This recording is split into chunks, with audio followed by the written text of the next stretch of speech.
Внимание, расчет. Пуск. Есть пуск. We make the best equipment, the best missiles, the best rockets, the best everything we redid. পরাশক্তিগুলো যেন পাগলা ঘোড়া হয়ে গেছে।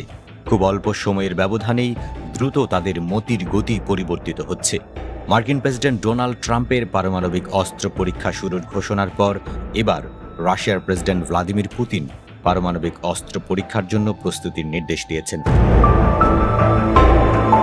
বুধবার রাশিয়ার নিরাপত্তা পরিষদের বৈঠকে পুতিন বলেন, যুক্তরাষ্ট্র কিংবা পারমাণবিক পরীক্ষা নিষেধ চুক্তিতে স্বাক্ষরকারী কোনো দেশ যদি আবার পরমাণু পরীক্ষা শুরু করে তবে রাশিয়াও সমান পাল্টা ব্যবস্থা নিতে বাধ্য হবে। পুতিন স্মরণ করিয়ে দেন, 2023 সালেই আমরা স্পষ্ট করেছিলাম, যুক্তরাষ্ট্র বা সংশ্লিষ্ট কোনো দেশ যদি নতুন পরমাণু পরীক্ষা চালায় তবে রাশিয়াও তার উপযুক্ত জবাব দেবে। এক বিবৃতিতে ক্রেমলিন জানায়, পুতিন তার কর্মকর্তাদের নির্দেশ দিয়েছেন এমন সব প্রস্তাব তৈরির জন্য যা প্রয়োজনে দ্রুত বাস্তবায়ন করা সম্ভব হবে। এই পদক্ষেপ বিশ্ব রাজনীতিতে অস্থিতিশীলতা বাড়াবে বলে বিশ্লেষকরা শঙ্কা প্রকাশ করেছেন। রুশ প্রতিরক্ষা মন্ত্রী আন্দ্রেই ভেলোসেভ জানিয়েছেন, আর্কটিক অঞ্চলের নোভায়া জেমলিয়া ঘাঁটিতে অল্প সময়ের নোটিসেই এমন পরীক্ষা চালানো সম্ভব।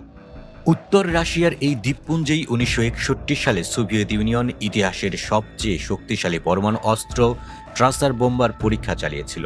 রাশিয়ার chief of general staff Valery Gerasimov বলেছেন যে যদি রাশিয়া এখন প্রয়োজনীয় পদক্ষেপ না নেয় তাহলে যুক্তরাষ্ট্রের পদক্ষেপের উপযুক্ত জবাব দেওয়ার সময় ও সুযোগ দুটোই হারিয়ে ফেলবে রাশিয়া। কারণ পরমাণু পরীক্ষার প্রস্তুতিতে সময় লাগে কয়েক মাস থেকে কয়েক বছর পর্যন্ত।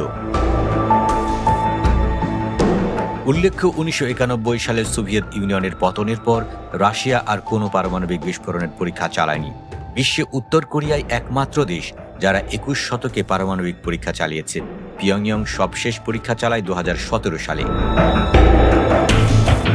জাতিসংঘের নিরস্ত্রীকরণ গবেষণা ইনস্টিটিউটের জ্যেষ্ঠ গবেষক আন্দ্রে বাকলিৎসকি এক্স-এ লিখেছেন, এটি হবে প্রতিক্রিয়া চক্রের সেরা উদাহরণ।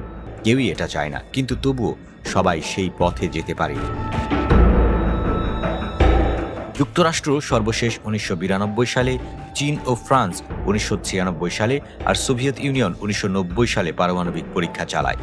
সম্প্রতি রাশিয়া তার নতুন পরমাণু চালিত ক্রুজ ক্ষেপণাস্ত্র বুজবেস্তনিক পরীক্ষা করেছে, যা পারমাণবিক ওয়ারহেড বহনে সক্ষম। দেশটি আরও পারমাণবিক হামলা অনুশীলন ও পরমাণু চালিত সুপার টর্পেডো পেসেইডনের পরীক্ষা চালিয়েছে। যেসব পরীক্ষায় অস্ত্রের ডেলিভারি সিস্টেম যাচাই করা হয় সেগুলোর সঙ্গে পারমাণবিক বিস্ফোরণ জড়িত থাকে না, কিন্তু স্নায়ুযুদ্ধের সময় যে ধরনের বিস্ফোরণ পরীক্ষা চালানো হয়েছিল তাতে ভয়াবহ পরিবেশগত ক্ষতি হয়েছিল। আন্তর্জাতিক মহল আশঙ্কা করছে, নতুন করে এমন পরীক্ষা শুরু হলে আবারও সেই বিপর্যয়ের পুনরাবৃত্তি ঘটতে পারে।